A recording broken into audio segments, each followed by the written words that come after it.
And it barely touched mid. There's a trap so far as sewer, but rotation already starting to come through from Cyder. The in-game leader to support his team, but they've got to fend for themselves. The fire right now on site, and they will. It is Joblife which goes down. Control taken. Eternal Fire knowing where they need to hold, and Brave playing off this smoke with a trap to help him out could be huge. There's 2 Yorus that have walked behind him, but only one he needs to kill. Yeah, there's now a double up in the back side, and Joblife are having real problems trying to take it. Izzy's here to support, and look at this. We're down to a 2v2.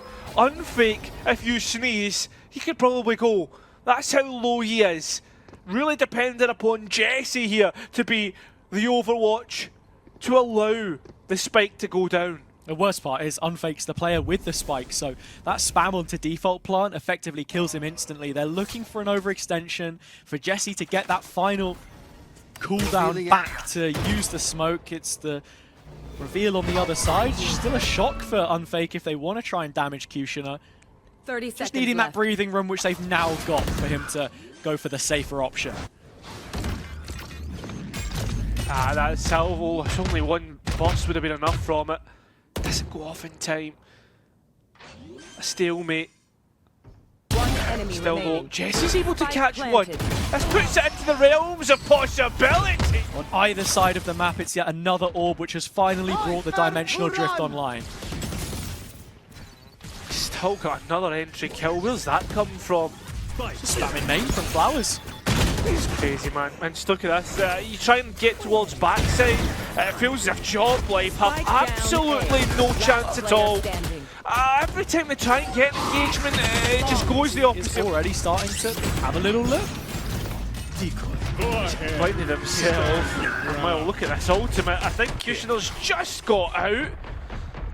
With that being said, I'm just about to say, like, this has allowed Eternal Fire to just straight away go and repause towards A as he brings the dimensional drift out, and this should be easy to be read. Oh, then cutting across the site itself from Izzy, returning to support the rest of his team in the dugout. Inside the nebula he ends up going. Only 10 seconds or so once that spike plant is considered, and it still hasn't been. Finally UNFAKE onto it, but he's the lowest of the lot, and he'll get dropped. QutionerX there, so is Cyder. Efficient enough to lead that line solo. He's got plenty of util to support himself here, but so does Cyder. QutionerX just waiting for this right time. Look, you can see it on the wall. Cyder as well. Players taking their time, and it's the only cosmic divide and utility that seems to be spot on. Combined with the fact that there's going to be a steel garden here, no guns are going to be available. Retake halted, but just for a moment. Jesse 5 points of health. That's since almost the start of the round. Something which Eternal Fire will be very aware of, but coming into the retake, they have barely any tools to work with. When does a retake finally come through? Because time is ticking away. Astra utility traded on either sides, and I think right now Joblife have put themselves into a right winning position. Right now, it's just the thing with me right now is that it doesn't make for easy reading from the east region. Hello, UNFAKE gets a magic Hunter's Fury to kick things off. And with the loss of Cyder, those salvos will be gone, which have been a right issue right now for Joblife. And do you know who else has been an issue? Izzy. Anima's right behind us. The players on the Eternal Fire side queuing up. Crossfire taken. Anima down, but he's just a bait which finds the second. 3 on 3. Now look at the positions. Every single defender on site or in close proximity at home. That's another thing entirely. But as they try and move into the site, Joblife feel. But it is Izzy. Still gets one, but can't quite get out. The drone at least stops that. Rotation called. All this is just UNFAKE trying to sell what the second part of his name would suggest. Still has the Cypher setup hasn't been touched towards the A side either. This feign turns into a full execute. Brave the closest player to it. UNFAKE all by himself. He'll go down, and the Nightfall supports it. Reinforces the site hold. Brave bouncing up and bounding forwards for Eternal Fire again. QutionerX steady on the site, he'll drop eventually, but the spike plant needs to come in, and there's barely a second left to spare for it. It's out in the open for Jesse, no chance in hell. Joblife losing yet another bad news, but Yeah, I don't think there's anything there's nothing not to be going that for guy. Go Next. It might Yeah. literally just be that in terms of their qualification. Joblife falling flat on their face so far in the MEA front. Left to mandatory for now as we go to the B site, execute. It ends just the way that you'd expect. The rifles, thing to say is if you wanted that reminder, getting it early on in the season is not a bad place to be as they look to build towards Ascension lineup. You've got Razor Vines on the roof. It's going to waterfall on down and make it difficult. Oh no, it was an Arc Rose. Never mind. Okay. Long day in the office. Who am I kidding? 2-2-0s maybe? Let's see. Eternal Fire applying their trade towards A. The rotation is here from Joblife. A little late perhaps. Oh, Was right on time. Yeah, spot on, 100%. And starxo's even got one of their own. Having the spike up goes in, but The still. clean sweep. No, it's absolutely mental. But more can be said though, right? Like they trigger the wall, somehow Izzy's found himself in a difficult spot and still gets a kill before being taken out.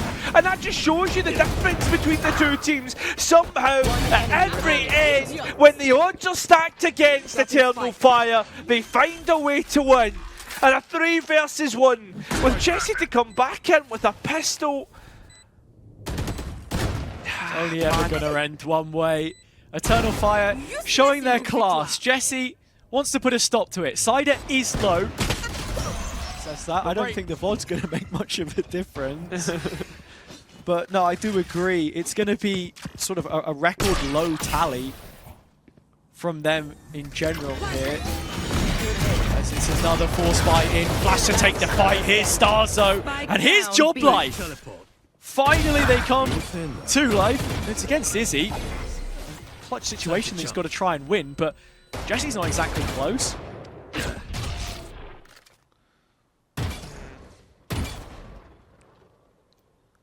With the spike in his back, he's actually got a chance to escape here. No, surely not. Is this how he wins it? Is this really how he... Always going to be the case. Oh, Izzy.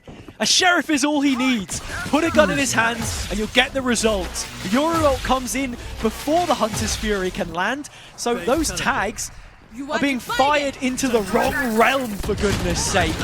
Cosmic Divide is up. QutionerX might leave something to be desired, but the pistols are winning so many duels. Cairo, this is the round where it all ends, I think. Yeah, it looks like somehow Akuma is just trying to sneak his way out of heaven. UNFAKE gets one back, but at the end of the day, it's a 2v1. Brave is low, as he is not.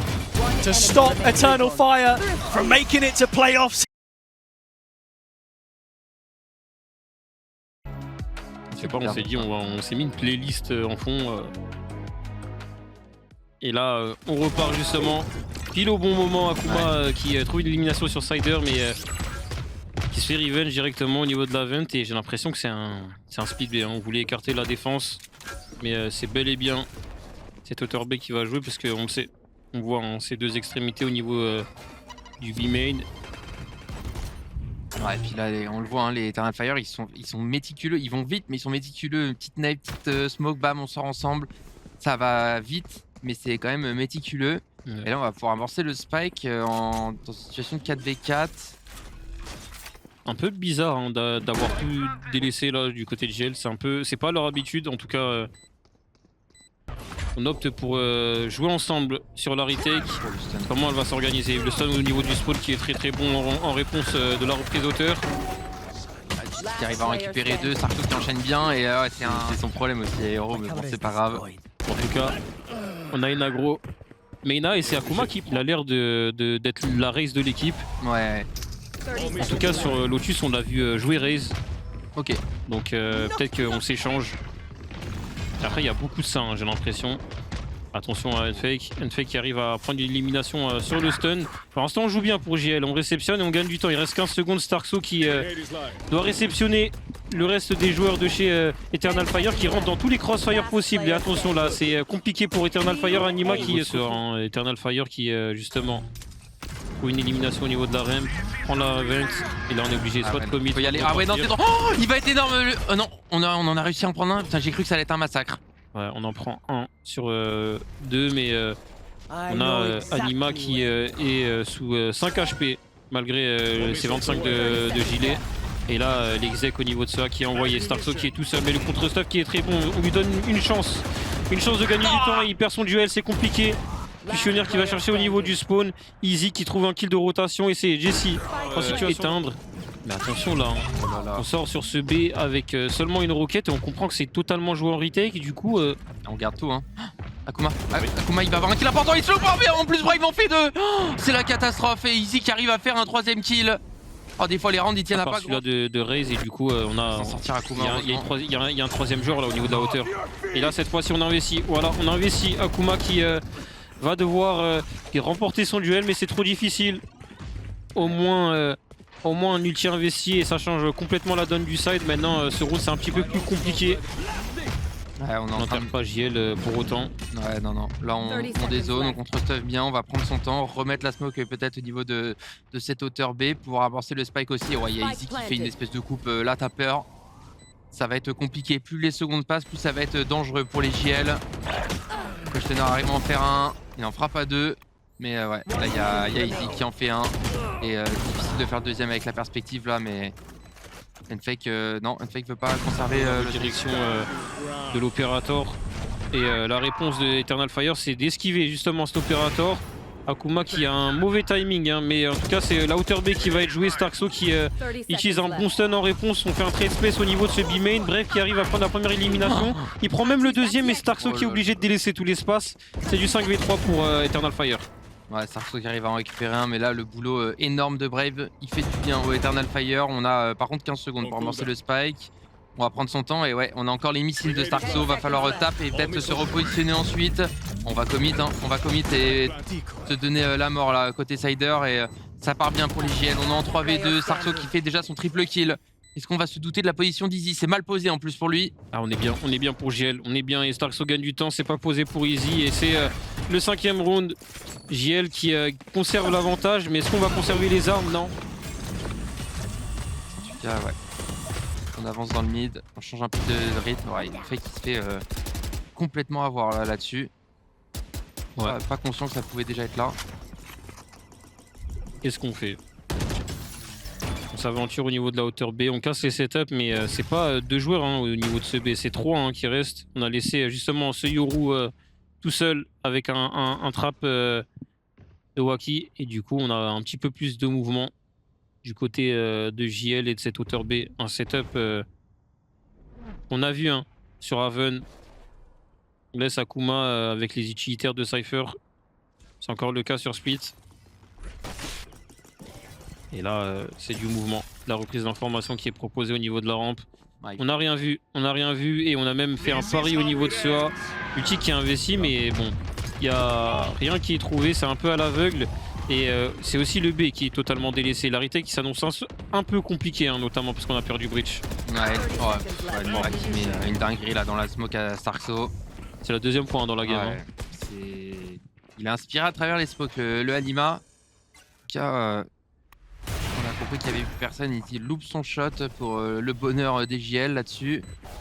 Et ouais, là maintenant, le joueur va être complètement isolé. On a un 3v4 à jouer sur le BP. Hein. Izzy est complètement hors position pour le moment, mais il va falloir faire des kills maintenant. Wackie arrive à en faire un, mais Brave fait le revenge en haut sur Jessie. Ah, et puis là, ça va être compliqué maintenant hein, pour les JL. Ah non. Si regarde, il y a Breach et justement le Cypher, on en parlait juste avant. La smoke arrive au bon moment. Ah, il est trop tôt le stun là. Ouais, dommage. Et on va y aller maintenant cette fois-ci. Est-ce qu'on va trouver la position? On va pas check. Et ouais, on a même pas le temps d'utiliser la roquette là. Eternal Fire, ça va peut-être être compliqué pour eux. Et ouais, les trades sont très bons là de la part des JL. Ils sont en train de prendre leur revanche sur cette remontée de side. Attention quand même à Anima. On l'a vu aspirer plus d'une fois. Mais bon, le spike est en plein milieu. Ça paraît trop compliqué. Anima qui Tu l'as dit, était inspiré. Hein. De travers smoke assez difficile à réaliser. Et, cette fois-ci, il est tout seul. Il a une fantôme. Moi, j'aimerais juste pas qu'il fasse un double kill parce que il va avoir son ulti et pour péter, c'est compliqué. Hein. Imagine, il stun la gauche pour le. En tout cas, il est capable. Oh il est là capable. là, oh le là seul là. qui est très bon. Duelist, the solo Yoru of Akuma that gets involved first, and this fight is a winner. Brave onto one of his own, inside the smoke, back out he goes! Brave beats his chest! Eternal Fire's lion is roaring, a 1v1. QutionerX already has the nade ready. There's a stun to go in as well, and it's just straight off the chopping block. 2 more from QutionerX. And as this fight is going on, the flash is coming in and Joblife battle back. That's what they needed so desperately, and it's Jesse the provider. I'm just thinking there, like the flash was spot on, so was the paranoia, and as he's trying to escape, does so successfully against a low Jesse who can't quite capitalise, and now it's like 2-1 versus 1. Who's hot on the tails? It's Brave as well. Wackie needs to clear his corners. Reposition. Yeah, Wackie was on a long walk. TP to the A site past the traps. Nobody on spot to cause a problem this time. Joblife have dropped the shoulder and found the space. Uh-oh. Yeah, and the worst part about it is it's a neural theft, so they can change their retake the way they want it to, Hazard. QutionerX drops in, op goes off, so does Jesse. 2 battles back, flash from UNFAKE won't land, but the bullets do. It's Brave in the 1 versus 3. Deep clear on Heaven, starxo approaching. Free kill. Stealth drone's going to go all the way through. No suppression. Trap state up. QutionerX back. Under turn! It's a double! And while the salvos will send him from the round, he's already done his job. Eternal Fire have the Heaven space. Have the Hell space. That's where you're getting taken. Last player The standing. fiery breath from the dragon's mouth shall fall Jesse as the final player. Seconds left. They clear corner. That's the first protocol. Which they don't. QutionerX gets the first. And well, the rest of the players are here to support, to try. A neural theft was the priority for Wackie, but unfortunately the spike should be even higher because it's still on the ground. And what we're seeing here is the Armageddon to set Izzy up, which he does so successfully. Wackie at least gets the opposite number, allowing for the spike to be picked up. And now it's up to Brave, the last remaining player for Eternal Fire in this round. He was hoping that there'd be enough time for it to be 1 out on that exactly, but there wasn't. Util only now available 1v2. Boy, I have had some really good moments here and there. And then you look at Brave, who has just bought up a rifle with no armor. I'm going to hold you for just a second because I was about to say Joblife attempting another one of those 5 on A. Fortunate enough, they've done the homework. This is a very diligent mid-round. But like, with that being said, everyone would think, well, this is going to be a Joblife round then. 4 rifles up against a lesser buy. It's not the full picture here. QutionerX's got a rifle of his own, also has a showstopper to work with. Do not count Eternal Fire out just yet. Oh, and also Jesse Stun still wins the fight. Feels like this guy gets a buff every time his head starts spinning. But Eternal Fire going to give Joblife a wiggle here. A reality check. That's what it's all about. They want to go down swinging if they can. But already Eternal Fire, the first to throw punches. And Cyder is just battering them with those guided salvos. And the worst part is, UNFAKE's still another one of those players without armor, right? They got players with armor. I'll be brutally honest, I think armor is the least of your worries at this point in time. It's a 3 versus 5. And Armageddon, going in almost immediate to the position of